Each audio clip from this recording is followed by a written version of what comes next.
عمران خان نے حکومت کو الیکشن کی تاریخ کے لیے مذاکرات کی دعوت دے دی۔ چیئرمین پی ٹی آئی نے وکلا کے وفد کے ساتھ ملاقات میں کہا اس وقت انتخابات ملک کا سب سے بڑا معاملہ ہے۔ سپریم کورٹ کا فیصلہ نہ ماننے کا مطلب ملک میں قانون اور آئین ختم ہو چکا ہے۔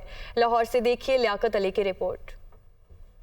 عمران خان سے زمان پارک میں سینئر وکلا کے وفد کی ملاقات، موجودہ آئینی اور سیاسی صورتحال اور آئندہ انتخابات سے متعلق تبادلہ خیال۔ Chairman P T I Imran Khan کا کہنا تھا کہ حکومت کے ساتھ مذاکرات میں نہیں بیٹھیں گے، اگر مذاکرات ہوں گے تو وہ صرف الیکشن کے نقطے پر ہوں گے۔ اس وقت انتخابات ہی سب سے بڑا معاملہ ہے۔ سپریم کورٹ کا فیصلہ نہ ماننے کا مطلب ملک میں قانون اور آئین ختم ہو چکا۔ سپریم کورٹ کے ہاتھ میں ہے فیصلہ آئین کی تشریح کے مطابق کرے۔ چوہدری حفیظ الرحمان، عارف عوان، طاہر امین چوہدری سمیت دیگر سینئر وکلا نے پی ٹی آئی میں شمولیت کا اعلان کیا۔ اس موقع پر اراکین پنجاب بار کونسل اویس قاضی، اقبال محل، میاں فیض اللہ، سابق صدر لاہور بار سید محمد شاہ، نائب صدر سپریم کورٹ بار ایسوسی ایشن ارشد باجوہ نے پی ٹی آئی میں شمولیت اختیار کی۔ سپریم کورٹ بار ایسوسی ایشن کے ایگزیکٹو رکن عارف محمود چوہدری، لاہور بار کے نائب صدر میاں عصمت اللہ اور محمد حیات سندھو بھی پی ٹی آئی کا حصہ بن گئے۔ وکلا رہنماؤں نے پاکستان تحریک انصاف کے موقف کی مکمل تائید کا اعلان کیا۔ وکلا رہنماؤں نے حکمران اتحاد سے 90 روز کے اندر انتخابات کروانے کا مطالبہ کیا۔